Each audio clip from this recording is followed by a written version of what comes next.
¿Alguna vez te has preguntado qué siente el cuerpo humano al pelear por primera vez? Seguramente has evitado más de una pelea, y eso está muy bien. Evitar un enfrentamiento no es de cobardes, es de personas inteligentes. Pero, ¿qué pasa cuando ya no hay salida? Cuando la amenaza es inevitable y tu cerebro decide que la negociación dejó de ser una opción. En cuestión de segundos dejas de pensar, y lo único que haces es reaccionar. Veamos lo que dice la ciencia sobre tu primera pelea.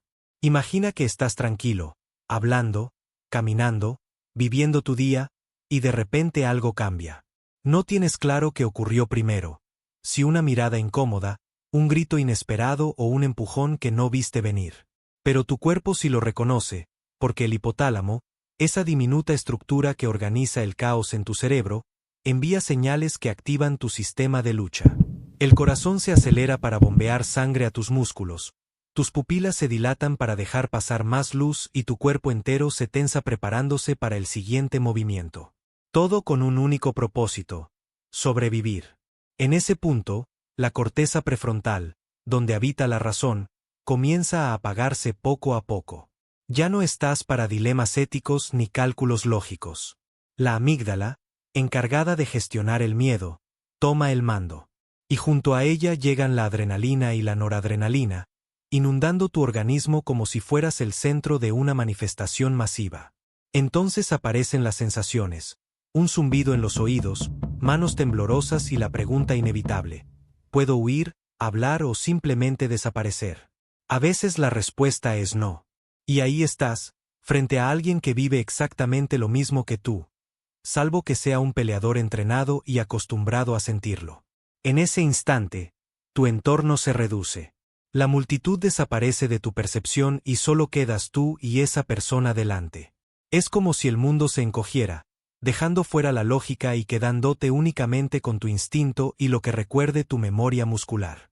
Si no hay marcha atrás, el movimiento comienza.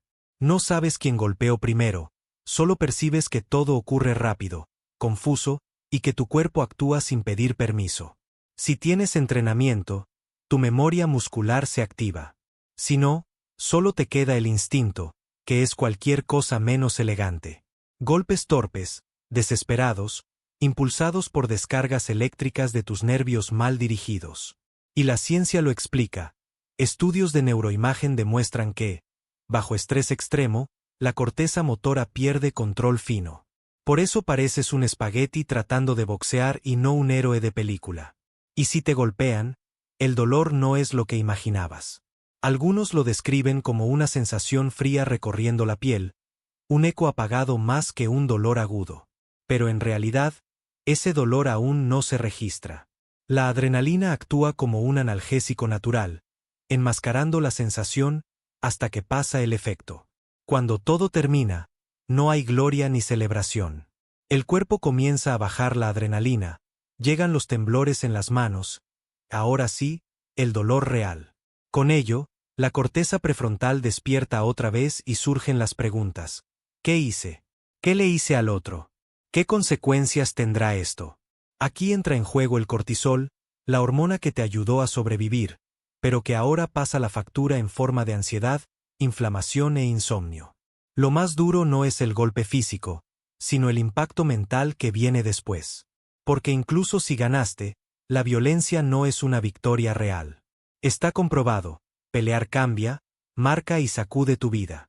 Por eso, si puedes esquivar una pelea, caminar una cuadra más o simplemente no responder, hazlo.